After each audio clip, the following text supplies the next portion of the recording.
Hello and welcome. Today we will walk through an overview of NWEA Map Growth and how it can be a roadmap to providing equitable instruction for all. I'll be your presenter. My name is Tiffany Dudley, and along with being an instructional technology leader on my campus, I also have 12 years of experience designing and presenting professional development and product training. Over those 12 years, I have presented at the campus level, district level, at a few other districts in the state, as well as for Region 10 and at a few state conferences. Here are a few ways to connect with me below, and without further ado, we'll jump right in. What I hope you gain from today is an understanding of these map growth key terms and how they aid in identifying where students are at academically and what we can do to target instruction in order to maximize growth. We'll look at the map growth assessment and how it's an adaptive assessment that produces a RIT score based on normative data and helps us identify students' zone of proximal development.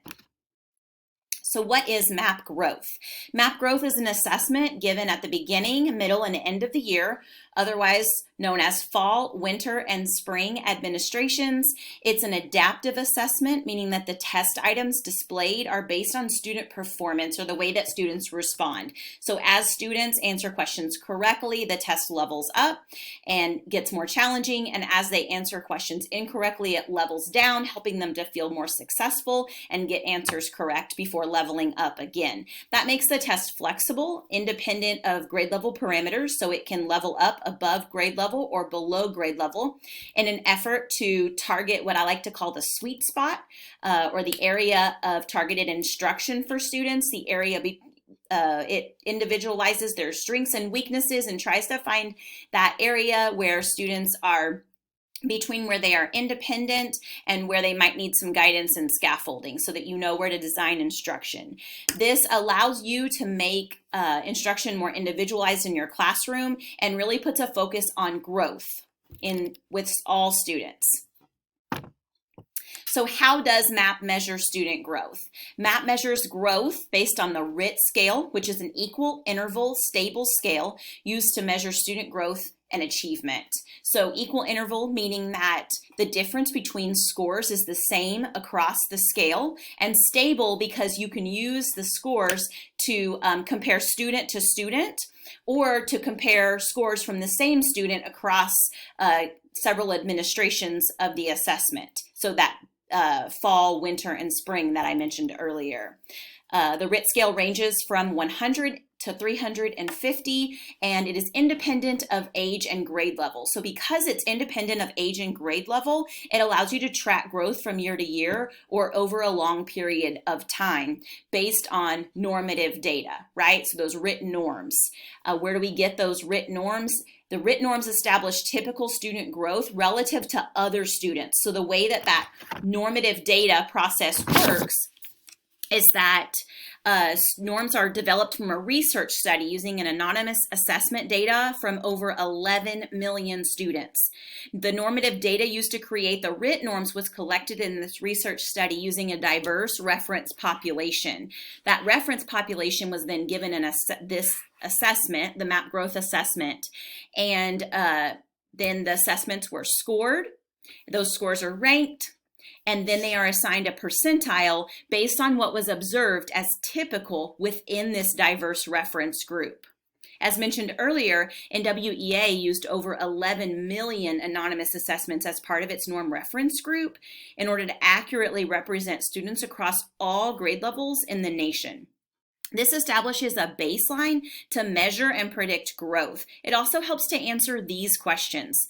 How does this student compare to students in this class and those in this grade level across the nation? What percentage of students did this student score as well as or better than? What kind of growth is typical or atypical? And are students growing at an expected pace? This can be a powerful tool in comparing individual growth to what is expected. For example, a kindergarten student who scores a 139 on the fall reading map growth assessment falls into this 52nd percentile for achievement. This means that they scored as well as or better than 52% of other kindergartners across the nation. To maintain this same achievement level, the student would need to score a 147 on the same assessment in winter and a 154 on the spring administration. Keeping in mind, the student may have seen different test items throughout those 3 assessments. There are a variety of reports within Map Growth that demonstrate the use of this normative data and provide comparisons in multiple ways for teachers. So beyond measuring growth and achievement, MAP also allows us to see what students aren't progressing within growth. Now that we're focused on that growth, these are the students that aren't progressing. So it takes individualized learning to the next level. The achievement status and growth report has a visual quadrant of achievement versus growth. And this is really powerful, I think, to use with teachers when you're talking data. So I know that some of the reports are changing and that this one will be funneled into a new one in 2024. So I hope they keep that visual of the quadrant because it's been really powerful for my teachers. I really like to hone in on that low growth area. So, and this visual will be the left side of the road per se, right? So we really want to look at what students aren't growing, no matter what their achievement level is, what are they not growing in, and how can we target instruction so that we can move them to the right side of the road, right? So teachers are naturally drawn to that lower pink box right there, the low achieving, low growth, right? Those are your students that you see at teacher table. Those are your students that often are discussed in data meetings. They usually aren't progressing, but they're also at the low end of projected proficiencies for state tests. Those are students that are probably also on MTSS. They're probably receiving services in other ways. Those are the students that teachers tend to focus on, right? But what sometimes we miss is that purple box, those high achieving students that are showing low growth. With my experience in gifted and talented teaching students for 6 years, I really focused on that's where you'll find some of those students, those gifted and talented students are underperforming. They're not meeting their potential. So they have the potential for high achievement, but they're not growing, right? So I really like to draw teachers' attention to those students so that we can move everyone to the right side of the road and then start working our way toward everyone reaching achievement.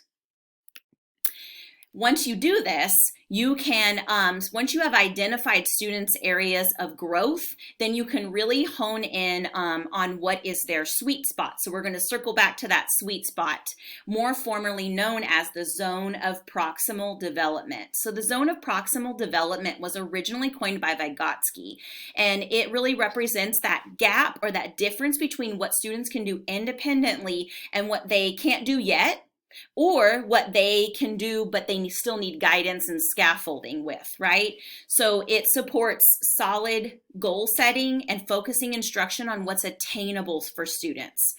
One report that is good for looking at the zone of proximal development or how you can really target instruction for students is the learning continuum. The learning continuum looks at standards based on RIT bands to see what types of skills students might encounter on MAP assessments. So this is really good for guiding your lessons, guiding instruction, and that design of formative assessment, right? Because we don't want to just rely on that beginning of the year, but it's a good starting point for us to use in designing instruction. For example, a third grade teacher notices that the majority of her students are in the 191 to 200 or the 201 to 210 RIT range. She is preparing a lesson on the third grade standard of 3.4E, which is represent multiplication facts using a variety of approaches. Within these two ranges, there are several learning statements listed on the learning continuum, which basically equate to skills that students could potentially see on MAP Growth. This is a great starting point as she begins to design a planned formative assessment to measure achievement in this area and target instruction to really promote growth. Teaching in the zone of proximal Development also promotes equitable access to grade level content by suggesting how you might scaffold a skill based on the RIT band that the student performs in. Another report that's great for this one is the instructional area section of the student profiles report, because it shows relative strengths and suggested areas of focus. Again, these are just starting points for developing solid Tier 1 instruction, small group teacher table intervention, differentiated stations, and formative assessments. MAP reports are very powerful when coupled with formative assessments in helping to identify the zone of proximal development. They can help us to be very intentional in designing on grade level instruction at just the right difficulty level for each student.